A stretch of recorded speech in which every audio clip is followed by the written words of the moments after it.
I want to thank you for going to the garage sale and coming to see us instead.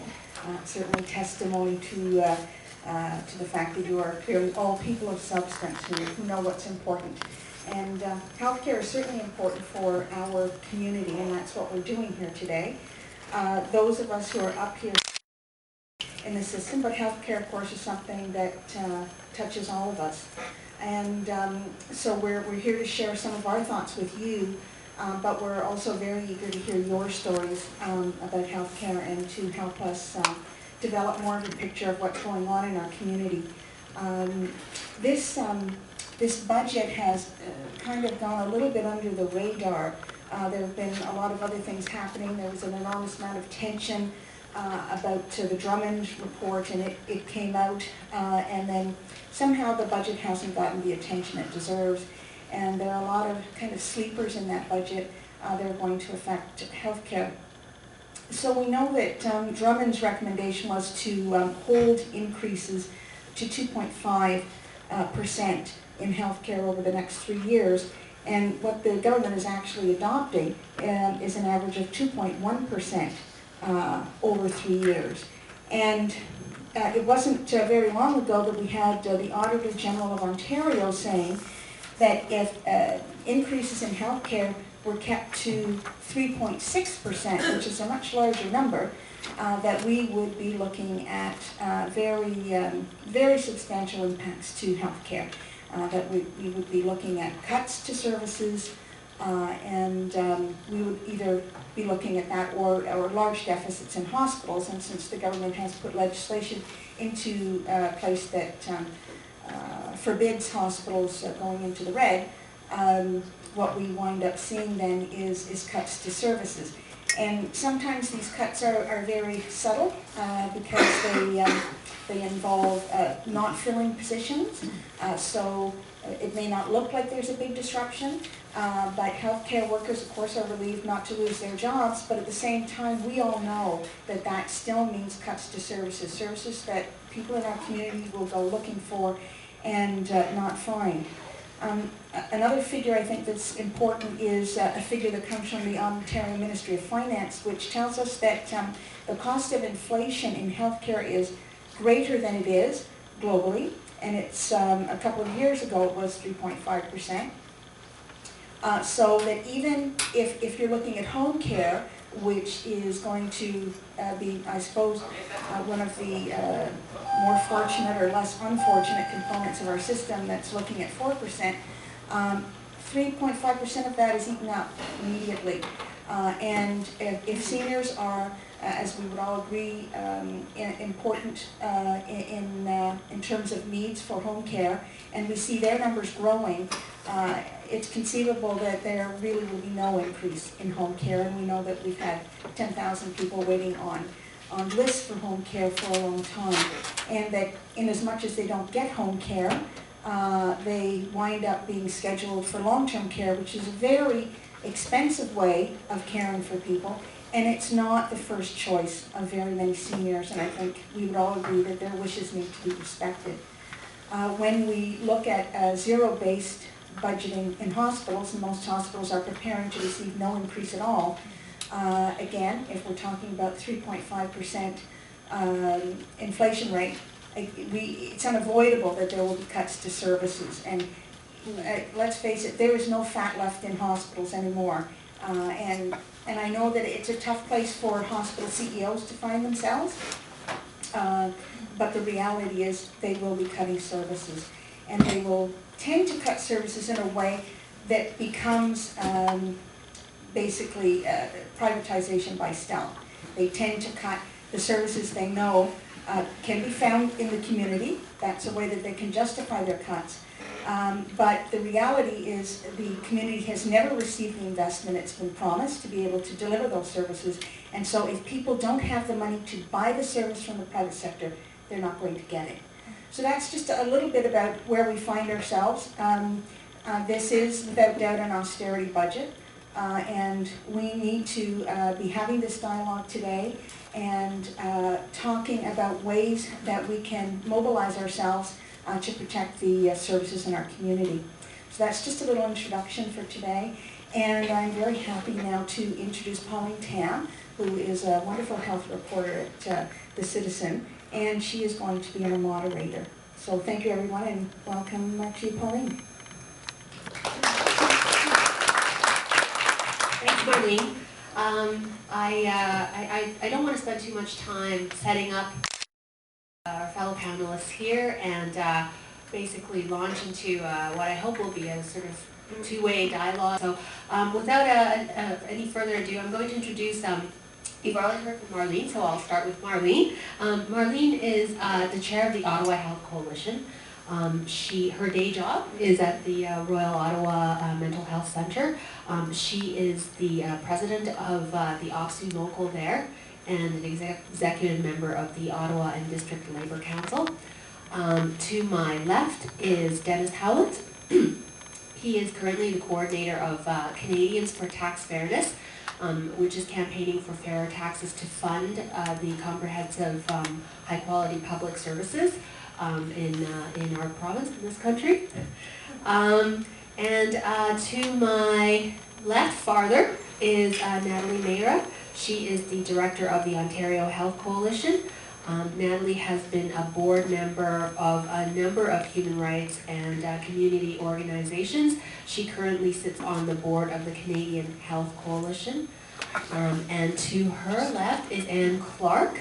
Anne is a registered nurse. She is currently serving her 4th term as Vice President of the Ontario Nurses Association Region 2, which is represents most of Eastern Ontario. Anne's day job is at the Queensway Carleton Hospital as a nurse in the Urology, Orthopedics, and General Surgery Unit. To her left is Ross Sutherland. Ross, too, is a registered nurse, correct, Ross? And he is the community chair of the Ontario Health Coalition. He has recently written a book on the effects of for-profit corporations on Canada's medical laboratory system. And Ross's day job is as a nurse at Street Health in Kingston. So with those introductions, I'm just going to simply start by asking each of our panelists for their take on this budget, Ontario budget, I guess, which we've colloquially named the austerity budget. But we've heard Marlene's thoughts, so why don't we start with Dennis and move left.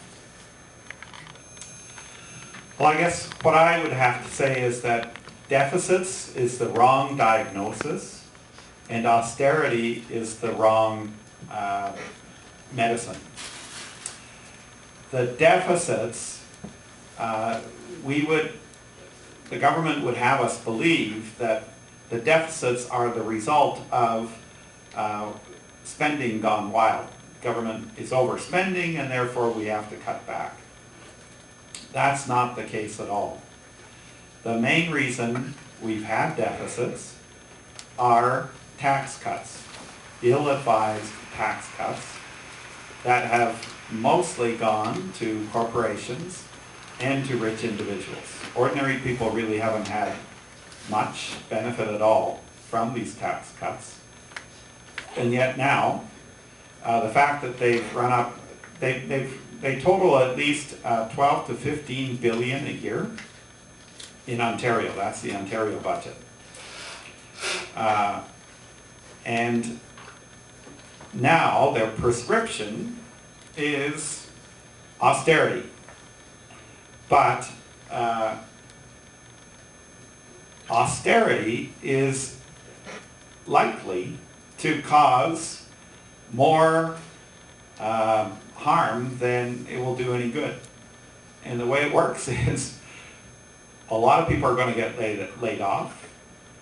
A lot of jobs are going to be lost because indirect jobs are also affected. And if you're unemployed, you're not going to be paying much in the way of taxes. So the revenue is likely to go down. So it's a zero-sum game. They're not going to be that much further ahead because they're in danger of pushing the whole economy back into recession. You have to keep in mind that we've got federal and provincial governments bringing in harsh austerity budgets. So it's not just Ontario, it's the impact of the double whammy of federal and provincial budgets, austerity budgets, that are going to cause a lot of problems. So we would argue in favor of revenue side solutions. We need to have a budget that would close the gap between rich and poor, that would raise the money necessary to restore public services, quality public services. And recently, polling has shown that the public opinion has shifted. And now, a vast majority of Canadians and Ontarians favor raising taxes on the rich rather than deep austerity cuts. I'll stop it there because I'll say more in response to questions later. So like Dennis, I believe that the deficit in Ontario has been created by a combination actually of the recession and years of tax cuts. In fact, Ontario has engaged in the deepest and most prolonged tax cuts of any province in Canada. And so when we look at, is this necessary?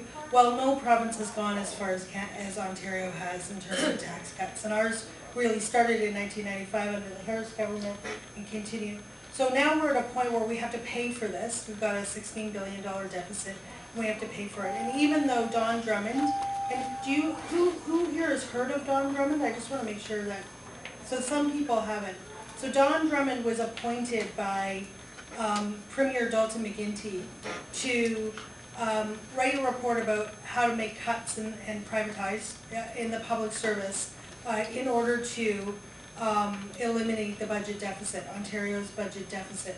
He's a banker, he's from TD Economics, and he was not allowed to look at the revenue side, so he was not allowed to look at taxation. And so what he did when he announced his report a few months ago was that he said that his prescription for cuts were actually deeper and more prolonged than the Mike Harris cuts of the mid-1990s. And in fact, that's very true. And the budget, when it was proposed, and it's currently being debated in the legislature, actually has curtailed healthcare spending even more severely than Drummond recommended. So we're in for very major cuts, and these cuts are to pay for a deficit that is the creation, as Dennis said, of tax cuts and a recession. And our concern is this: we already have very, very significant backlogs in Ontario in terms of access to health care. We have already a very serious problem in the private sector. We have a declining manufacturing base, and there is no plan from the government whatsoever on the economy. There's no plan to improve the private sector. There's a sort of pseudo process, but no actual plan to address and build economic growth and Ontario Indigenous industry, and then this budget will catapult the province into a public sector recession on top of what's happened in the private sector. This is no path to prosperity. This is a path to disaster at a time when we have very, very urgent and unmet healthcare needs, which I can get into more detail about later. And in terms of the inequality that Dennis talked about, the social determinants of health, and I'll talk about them in terms of health, but they're also just a societal justice issue. We're moving backwards. Armenia Almitsi, an economist, reports that Ontario is now back to pre-1950s days in terms of inequality in income and wealth, and homelessness, all of those sort of major indicators that have tremendous impacts on people's ability to live to their human potential, but also their health status, are under threat. They're either doing worse, or they were made worse under the Harris government, and they haven't significantly improved since, pretty much across the board. Hi there.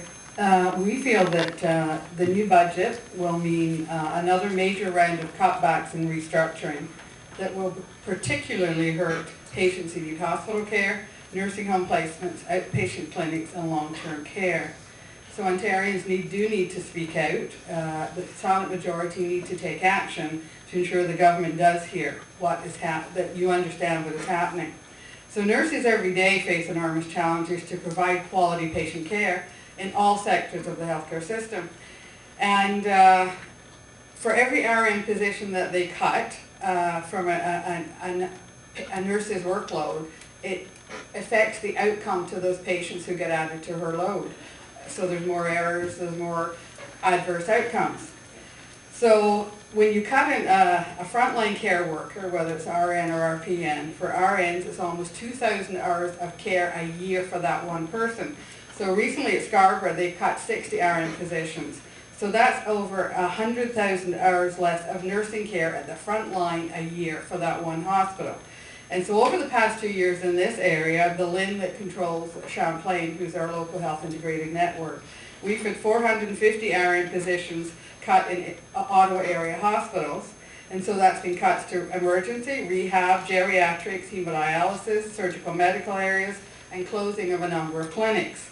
And we've also recently lost another 18 RN positions at the Ottawa Hospital in short stay oncology, dialysis, and geriatrics.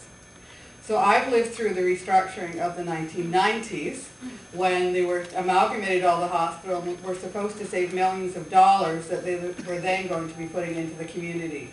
It never materialized. And they're saying that this is going to happen again. They cannot move services out of hospitals into the community without the services there to take up the slack. And what happens when they move the services out now is they go to for-profit organizations. They've been moving clinics out, they've been moving rehab out, they've been moving physiotherapy out. So you now have to go to an outside clinic that's on a per pay basis, and that affects people that it should not affect in our society. So we are guaranteed under the Canada Health Act that we have an amazing healthcare system, and we need to fight to fix it. And the cost to the healthcare system is not the frontline workers. We're not the ones that cost all the money. The two big drivers in healthcare today are pharmaceuticals and hospital equipment. What affects all of us is when hospitals who are, right now, believe it or not, are very lean and mean, they have cut to the bone. They cannot be any more efficient. When hospitals are forced to balance a budget because they don't have adequate funding, they cut frontline staff, and that directly affects the quality of patient care that I as an RN can deliver. And that's why I got into nursing. I want to be there and deliver the care. And if I'm not there and my members aren't there, we cannot deliver it. I think I've got one here, it works, right? Okay. On top of a cut to health services, which I think has been well outlined, this budget will also reinforce and strengthen a trend which has been happening now for about 25 years, and which has been sort of very deliberate and formalized in the last 6 or 7. And that is to increase the percentage of our health care which is delivered by private for-profit companies. And if I can just give a couple of examples of how that's going to happen, and I will go back and provide detail where if possible, especially in the questions, because I think that the danger with this trend, and we all have to understand this danger, is that the increased use of for-profit companies, the way it's been structured, undercuts integration of our healthcare system. It increases costs, it decreases quality, and it decreases access. And part of the reason I undertook my work on laboratories was to look at one of our largest privatized sectors of the economy to see whether these claims, which are often made, actually held true. You look at them in a very in-depth, long-term way over 50 years, and in fact I think they were worse than I had anticipated when I started the book, and I think they hold up for the other sectors. What this budget is doing, and I think it's a deliberate move, contrary to the protestations of the government, which are that they want to only move services out of the hospital to the non-profit facilities, is it's moving it into sectors of our healthcare delivery which are publicly financed but predominantly privately delivered. Long-term care facilities are over 60% for-profit owned now. Home care is about 70% for-profit delivered. In terms of laboratory services, we have 2 sort of laboratory systems in this province. So we're supposed to be getting integration, but in fact we're getting disintegration. We have a laboratory system which deals with hospitals, and we have a laboratory system for what are called community patients. In other words, if you go to your family doctor or your nurse practitioner and they order a test. That community laboratory system in Ontario now is 100% privately delivered. 93% of that system is delivered by 3 multinational corporations, and we pay them about $700 million a year to do that. I think a reasonable conservative estimate is that if we had an integrated public laboratory system, we would save $175 million a year, potentially $300 million a year. So that's reinforced by this government.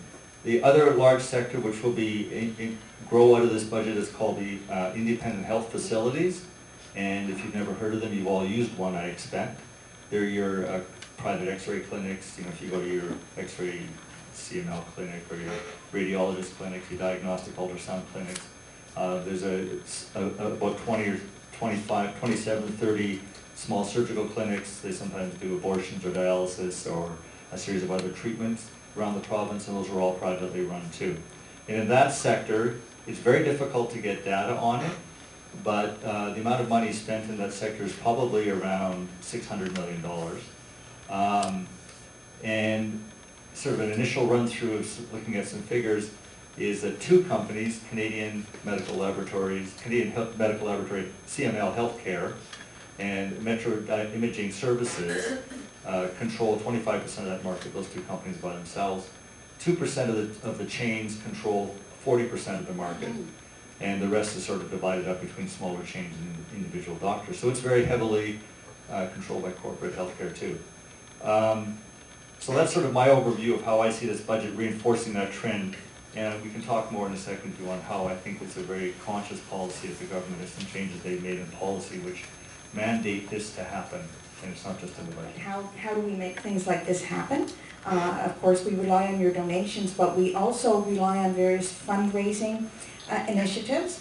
And the Ontario Health Coalition has a number of very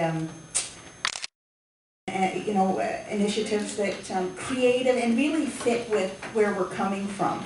And one of them is, you'll see some lovely retro Rosie the Riveter lunch boxes back there. And you think out of the box on this one. You don't just have to use it to put your lunch in, okay? You can store all kinds of neat little goodies in them, or you can just admire them on your shelf. They're $20. And the proceeds from that will go to fund this work. Also, Natalie, on top of all of her other wonderful talents, is quite a fine artist. And I don't know if there are any cards here today, but you can certainly go to the website and see the very artistic cards that are available for sale. And another big fundraiser watch for in the fall is the Garlic Heritage Organic garlic for sale from local farmers. So they're all really, really good fundraising initiatives, and your support is always appreciated. So Marlene has already taken this opportunity to pitch some microfinance projects out there to finance our healthcare, which is actually leading towards a point that I wanted to sort of open up to the audience for. But before I do that, I wanted to set up one question that I wanted to get brief comments from our panelists on. And that is all of the drivers that are leading up to these austerity measures. I mean, it's very hard to ignore the fact that we're not only in a weak economy in Ontario. It's also that in terms of the long-term projections for this province, there are a number of major drivers that are going to be contributing to a sharp rise in healthcare costs. And so I'd like to ask each of our panelists, what's wrong with using this opportunity, because it is triggered by weak economic conditions, but what's wrong with trying to find ways to bend the cost curve is kind of the lingo that's used, but basically to sort of rein in healthcare spending, to slow the pace of healthcare spending, given that we know that with an aging population, with a growing population, with a population that's living longer and living longer with chronic illness and in particular as well, the cost of obesity, and all of these things that if we don't do something right now to stem some of those sharply rising healthcare costs, we're simply not going to be able to afford the Medicare that we currently have. So let me just quickly go through. Do you mind if I start this way again? Okay. Well, there are some ways that we could save money on healthcare and that would not hurt. One of them is to do something about lowering the rate of poverty. The poverty is the single biggest cause of disease. It actually outpaces cancer or heart disease now. And if you experience poverty as a child, even if later in life you escape poverty, the experience of poverty as a child is more of a predictor of heart disease and a number of other poverty-related diseases than whether you smoke or not. So the Ontario government had a poverty reduction plan. It wasn't going very far, very fast. But this last budget, they were prepared to totally ditch the whole plan. And they were going to freeze social assistance rates, which are inadequate the way they are now. Fortunately, as a result of a campaign by Canadians for Tax Fairness and other groups, we have been able to get the NDP and the Liberals to agree to put a 2% surtax on those with incomes above $500,000. Now we were campaigning for that surtax to apply to incomes above $100,000, which would be the top 10%. Nevertheless, they didn't do quite what we asked, but still that's something. And to unfreeze social assistance rates, at least to raise them, according to inflation, and also invest in childcare. So that's a small victory. Another important way that we could save money, now I should just add on the poverty thing, obviously there's an upfront investment, but a payoff down the road. So money has to go into poverty reduction initially, but down the road it will lead to lower healthcare costs. The one other one I would mention is the pharmacare plan. That is the fastest increasing part of healthcare right now. And the best way to get control over the runaway drug costs is to have a national pharmacare plan that would have a formulary of drugs that are actually effective, because there are a lot of new drugs that have been slightly tweaked, but in fact are no better than ones that are variable as generic drugs and so on.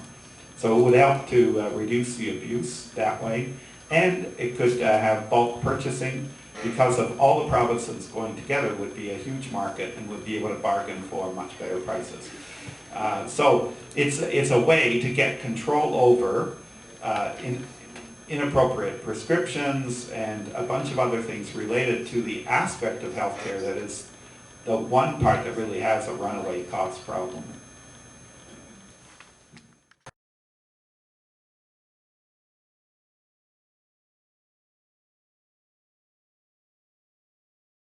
Thank you. Because it really does, it sort of, and I'm glad you kind of framed it the way that you did, because it sort of cuts to the way that the government, I think, is trying to frame what they're doing. But in fact, I think the real issue is, the real sort of disagreement is between those who have adopted the approach of austerity, which is not just limiting or bending the cost curve, but going for a very extreme program of cuts. The most extreme that we've seen probably ever, at least since the mid-1990s. So this is not sort of normal liberal politics. This is, quite extreme approach. And the sort of pessimism and the lack of planning for either the private sector or the public sector that underlies that approach. And those of us who really want a different approach, I don't think there's anything wrong with trying to bend the cost curve in healthcare at all. But I do, and in fact, the cost curve in healthcare has been bending.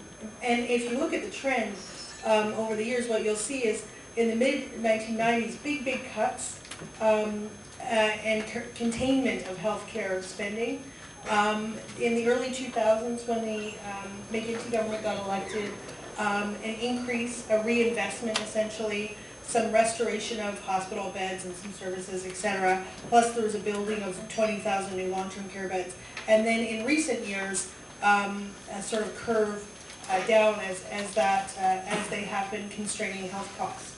But the problem, I think, is that there is no planning that measures healthcare needs in our communities and tries to provide for those needs. And I think we have to talk about healthcare in terms of needs. If you're a senior and you require care, you don't have a lot of options. It's not like you're going back to work, to pay for the treatment for your heart attack. You require care. That's when you require it, and you're least able to work. When people are sick, the fastest way to get poor is to get sick, frankly, even in our society as a public healthcare system. And so, the option is to, in terms of actually cutting programs and services, is to cut programs and services for people who are in need at a time when they're least able to pay out of pocket for those services. And I guess the other sort of underlying assumption of that framing is that health spending is somehow out of control. And I actually just don't accept that. If you look at the actual data, and I just have a few very quick slides, and I'm sorry, we're all interested. This is sort of core to what we're trying to do from the Health Coalition, to sort of provide this. This is not my data. It's from CIHI, the Canadian Institute for Health Information, and Data Center for Healthcare Statistics in Canada. So these are very solid, sound numbers. And if you look, provinces spend more per person on healthcare and as a percentage of their economic output than we do. And if you move forward, you see that actually healthcare is declining as a share of Ontario program spending. That means everything that the Ontario government does, pays for healthcare, environmental programs, social assistance, the social safety net that it provides for everyone, education, etc. Of all of those, healthcare is actually declining. It was 47% in the early 2000s. It's down to 42% now. So while healthcare spending, of course, is growing as inflation goes up and so on, it's growing at a lesser rate than other programs and services. And in fact, these figures are from 2011, but if I had the graph up from 2012, which is in the provincial budget, Ontario is now dead last in all government program spending of all of the provinces. I mean, healthcare wouldn't even be 42% of the budget if we spent more like the average of other Canadian provinces on all programs and services. And within healthcare, the area that is the most often cut, and again on the very front lines of the cuts, if you look at the budget, almost all the cuts are directed at hospitals, like virtually all of the major cuts in healthcare. And hospitals have been shrinking for 20 years, 30 years, as a percentage of healthcare spending, down from 53% to 34%. And in fact, we've closed 18,500 hospital beds in Ontario. We now have too few beds. I think the evidence is very clear. We have major backlogs in emergency departments. We have a 98% occupancy rate. I mean, the hospitals are full to overflowing. And we actually fund our hospitals at the second lowest rate of anywhere in the country. I'm saying all this because these are choices. Our government has chosen a very radical path, and it's now the culmination of years worth of this. And the consequence is that we're paying off the deficit on the backs of seniors, because the services that are being cut are primarily those that seniors need. Longer-term care in hospitals. They want you out of your hospital bed fast. They don't want anything but in and out. They want to close all the outpatient clinics and move them out. And of course, services are lost every single time they do that. And with due respect for us, they're not just moving them out to publicly funded but privately delivered care. In all of those places outside of hospital, you're subject to user fees and co-payments. Care is very rationed, and many of them charge additional user fees as well as billing the public health system. So it's also privatizing the payment for care just when people are least able to pay. And it's a violation of what we won when we won Medicare. Our job as a coalition, our core job is to maintain the public health care system. And for us, the more that they constrain public budgets in these ways, the more that we have to fight to preserve the scope of Medicare.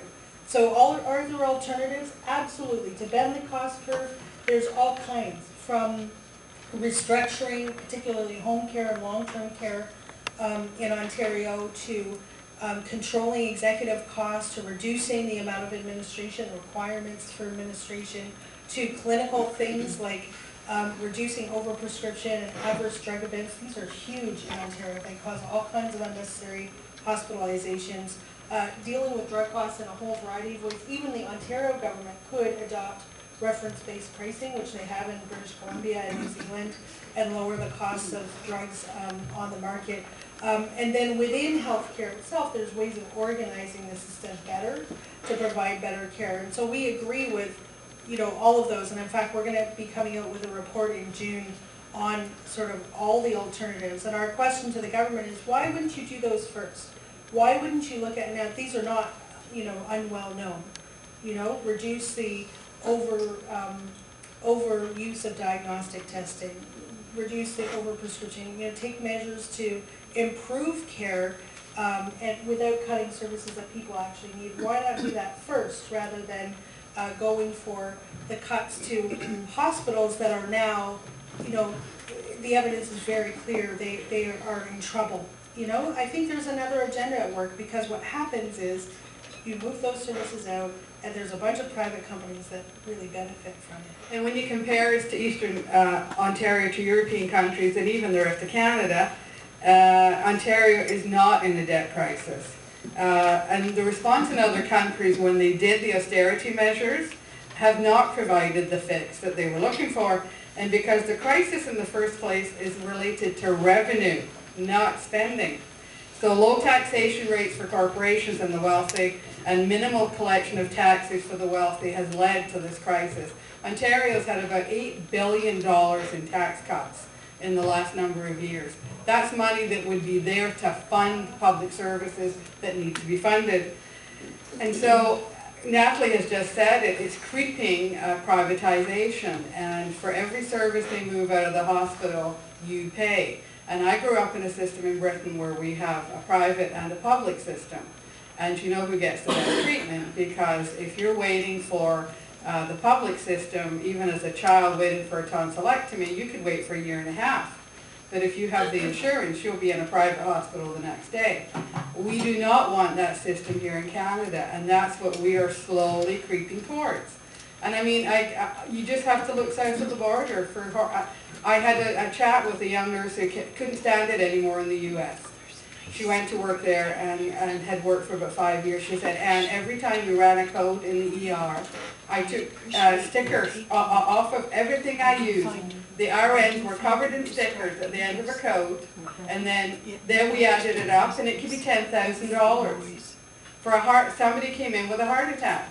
We do not want that system in Canada, and unless we stop it now, we're slowly creeping that way, and we're all asleep if we don't stop. Thank you. I don't think there's anybody at this table who doesn't think our public health care system can be reformed and improved. And but I think the problem is that the reforms that this government and the previous government have undertaken have in fact increased our cost and reduced the quantity and quality of healthcare and accessibility of healthcare that we're getting. Just let me give you a couple of examples of the kinds of changes which would save us a lot of money if we reformed healthcare.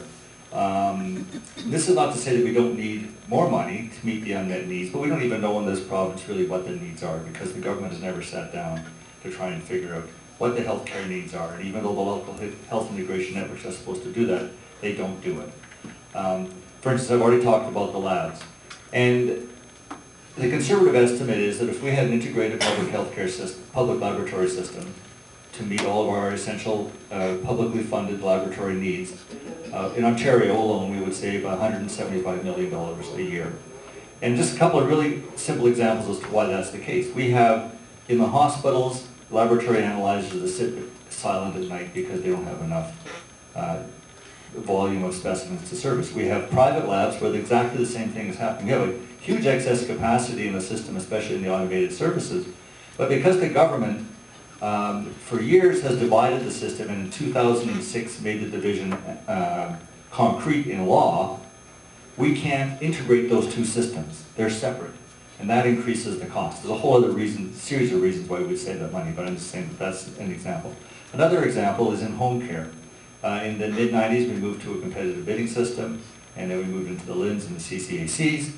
So right now in home care, we don't have as solid figures because it's very difficult to come by figures, it's very difficult to do the comparison, although I will say that a bunch of us did some work, initial work in 2000 on the extra costs of delivering a competitive bidding system. We thought it was about 21% of that system was now used basically to run the for-profit competitive bidding structure. So that would be another $250 million a year in savings if we went to an integrated system. But very simply, to get money into your home, to get a nurse into your home to do home care, you've got to pay somebody in the Ministry of Health, pay somebody in the local health integration network, pay management in the CCAC, then pay management in the contracted provider. So you've got 4 layers of administration before you get to having a nurse or a therapist come into your home. And there's a whole series of other reasons too why that cost is very substantial. Another one, which I'll just, actually Natalie's much better qualified to talk about this than I, but it's so huge. In Brampton, they built the first big P3 hospital in Ontario. That's public-private partnership hospital. We, as a health coalition, undertook to get data on how the extra costs of using that structure. It went to the auditor. The cost, if I remember correctly, around $400 million, right? It was about an extra $400 million it would cost to use that P3 formula.